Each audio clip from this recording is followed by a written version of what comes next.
we got to the top, they'd been having a whale of a time clearing the edgy positions and taking prisoners left, right and centre. I think, if I'm right, the whole of 4-2 took 350, I believe, prisoners off the top.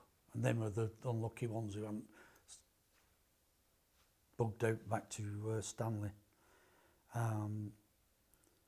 So yeah, we spent the rest of that night under heavy artillery fire.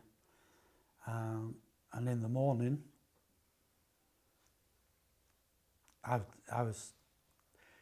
it was a massive adrenaline come down.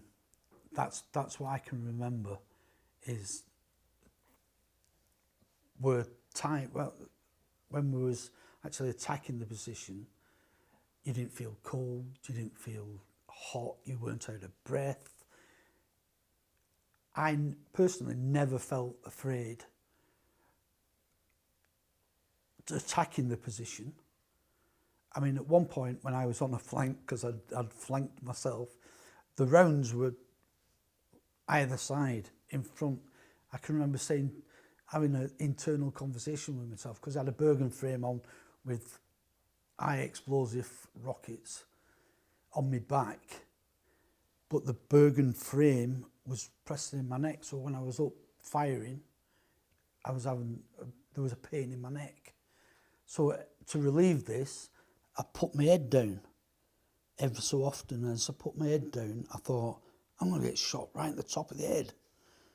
Get back up on him. Now I'm going to get shot right in the face. And I was debating with myself which one I'd rather be, shot in the top of the head or shot in the face. So in the end, I thought, well, we'll do turns about. So yeah, but after, when it was daylight, we were still getting artilleried.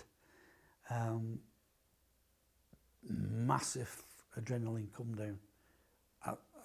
I've never experienced anything like that before or since.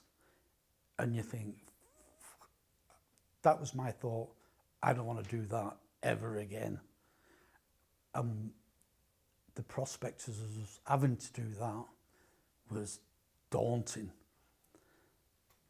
We would have cracked on and took Mount William.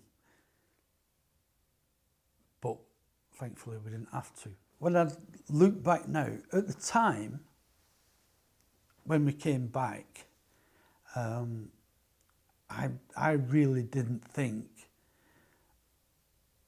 it was that big a deal. I was 18, I was indestructible in my mind. And I know lads had been killed, and two of the lads in 4-2 got killed, Lofty and Jez Smith, and the lads in 6th Troop had lost their legs, or in Lima Company had lost their legs, and some lads had been shot, and troop officer was shot, others were blown up. But for me, I'd just gone through, and I know their war must have been totally different than mine because I didn't get injured. And so I didn't see it as being, compared to the Somme, World War II, Normandy, things like that, I thought, it's not a big deal. But when you look back, when I think back, it was pretty much a big deal. Yeah. It's dawned on me at 18 years old, being, fair enough, we were very well trained, and that's what got us through.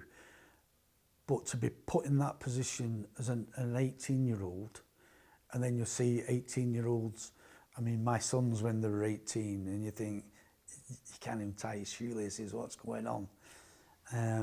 So yeah, it was a pretty big deal.